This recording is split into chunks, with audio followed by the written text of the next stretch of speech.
अवधूत चिंतन श्री गुरुदेव दत्त.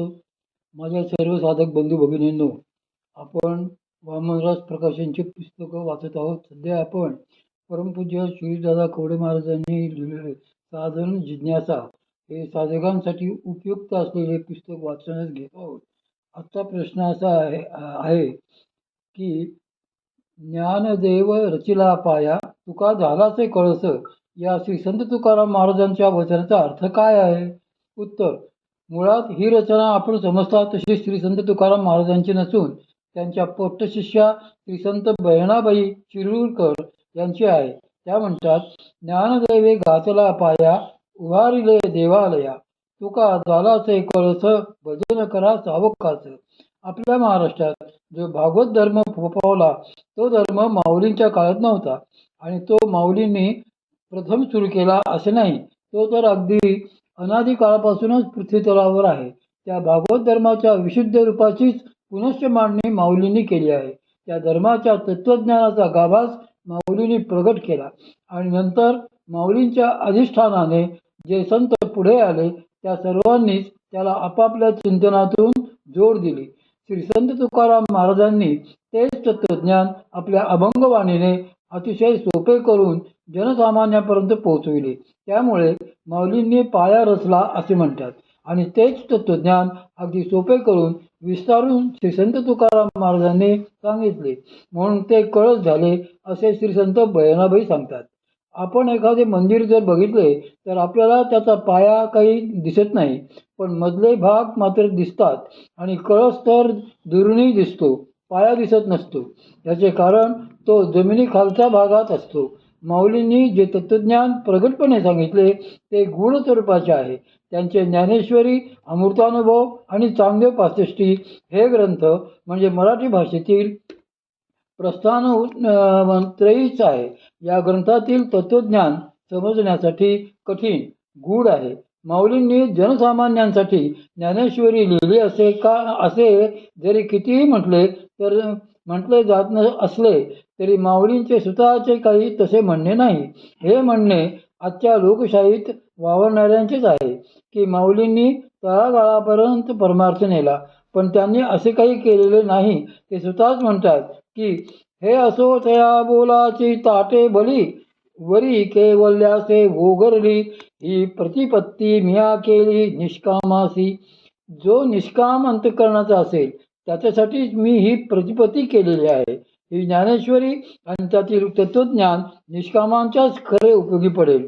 म्हणून आपल्याला प्रत्यक्षातही असेच दिसते की ज्ञानेश्वरीची पारायणे तर हजारोंनी होत असतात, पण ज्यांना खरोखरीच ज्ञानेश्वरी कळली असे किती लोक आहेत?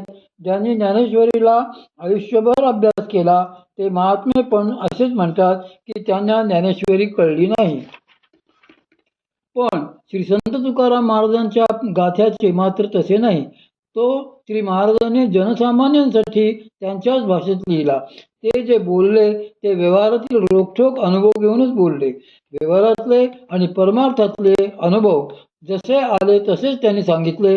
जे भोगले तेच त्यांनी अभंगवाणीच्या रूपात मांडले. म्हणून ज्याला परमार्थ करायचा असेल आणि त्यासाठी श्री ज्ञानेश्वरी वाचायची असेल त्याला परमपूज्य श्री मामा असे सांगत की प्रथम दासबोध वाचावा. समर्थांनी व्यवहाराच्या पातळीवर येऊन सर्वसामान्यांना समजेल अशा भाषेत तो सांगितला आहे. दासबोध पचल्यानंतर मग श्री संत तुकाराम महाराजांचा गाथा वाचावा.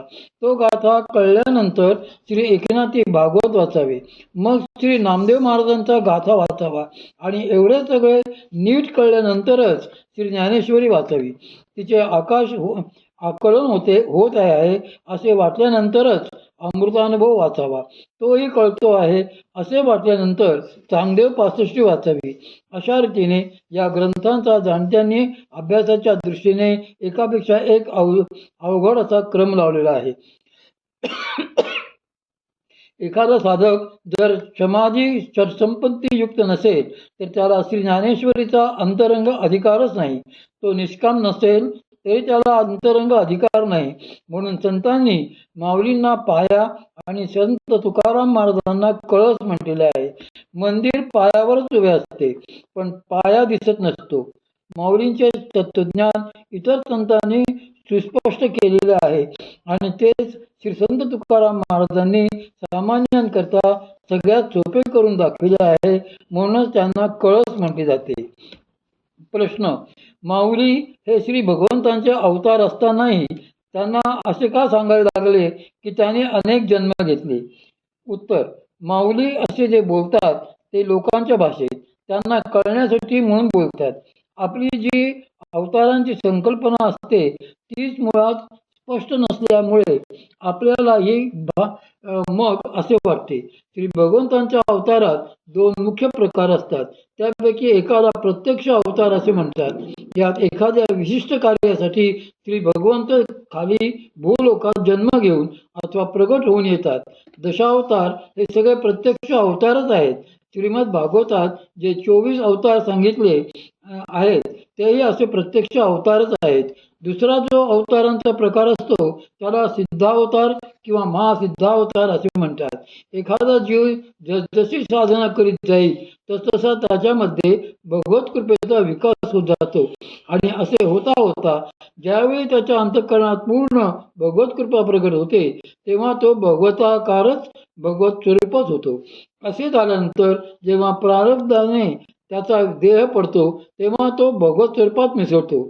तो स्वस्वरूप झालेला भाग श्री भगवंत एखाद्या विशिष्ट कार्यासाठी वेगळा काढून मग प्रसंगी त्याच भागाने अवतार घेतात. तोही अवतार अर्थात श्री भगवंतांचाच असतो. अशा वेळी पूर्वस्मरणही राहते. माऊलीचाही अवतार असाच आहे असे ते स्वतः सांगतात. पुराणातील देवर्षी नारदांचे चरित्र वाचले तर नारद हे संकल्पाने निर्माण झालेले ब्रह्मदेवांचे मानसपुत्र आहेत अशी माहिती मिळते. पण दुसरीकडे तेच असे सांगतात की मी दासीपुत्र होतो. मला सज्जनांनी संगत लाभली, त्यांच्या उच्छिष्टाचा प्रसाद मिळाला आणि त्यामुळे माझे अंतःकरण शुद्ध झाले.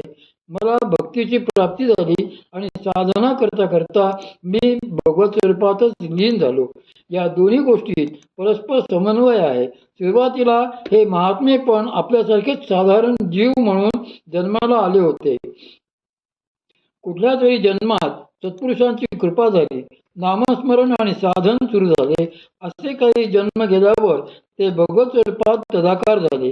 त्यानंतर भगवत इच्छेने ते अवतार म्हणून कार्य करू लागले. आपल्याही बाबतीत अशीच प्रक्रिया हळूहळू होत असते. आपणही साधनेने आतून भगवत स्वरूपच होत असतो. याचा अर्थ आपणही श्री भगवंतांचे त्यांची तशी इच्छा योजना असल्यास कधीतरी अवतार होऊ शकतो. शिवाय आपल्या हृदयात भगवत स्वरूप पूर्णतः साकार होणे यालाही अवतार असेच म्हणतात. पण जोपर्यंत असे होत नाही तोपर्यंत मात्र आपण दुसऱ्याच अर्थाने अवतार असतो. प्रश्न: श्री संत तुकाराम महाराजांचा एक अभंग वाचण्यात आला. त्याचा दुसरा चरण असा आहे: हरी ओम दत्त उदात्त अनुदात्त प्रचुररहित पांडुरंग. यातील दत्त म्हणजे श्री दत्तप्रभू असा अर्थ घ्यायचा का? उत्तर: वैकुंठवासी जोग महाराजांच्या सार्थ गाथेप्रमाणेच इतरही काही गाथांमध्ये दत्त या शब्दाऐवजी सहित असा पाठभेद दाखवला आढळतो आणि तोच योग्य आहे. वेद उच्चारणाच्या पद्धती व त्यांच्या नियमांच्या पलीकडे श्री पांडुरंगाचे स्वरूप आहे. ते वेदांचेही मूळ आहे. या पद्धती तर केवळ वेदोच्चारणाच्याच आहेत असे श्री महाराजांचे यातून सांगणे आहे. प्रश्न: आपण आपल्या अभंग निरूपण या ग्रंथात पान क्रमांक 77 वर साधूंजवळ असणाऱ्या अनेक गुह्य रहस्यमय गोष्टींमध्ये परमार्थाची युक्ती देखील असते असे म्हटले आहे. मग भ्रामरी साधना चांगली होण्यासाठी आणखी काही युक्ती आहे का? उत्तर: परमपूज्य सद्गुरू श्री मामांनी आपल्या प्रवचनांमधून 1000 वेळा तरी आवर्जून सांगितलेले असेल की भ्रामरी दीक्षा ही शक्ती आणि युक्तीसहितच दिली जाते. याचा अर्थ अगदी स्पष्टच आहे. श्री गुरूंनी जसे करायला सांगितले तीच युक्ती आणि साधकांनी तसेच करावे. त्यात आणखी काही युक्ती आहे का आणि चांगली होण्यासाठी हे या आपल्या प्रश्नातील उपविभाग माझ्या आकलनापलीकडचेच आहेत. याचा एकच अर्थ आपला अभ्यास, योग आणि बोध अशा दोन्ही अंगांनी अत्यंत तोकडा पडतो आहे. उद्या आपण साधू दिसती वेगळा आले, परिचय स्वरूपी मिळाले, अवघे मिळून एकच झाले देहातीत वस्तू. यातील वस्तू शब्द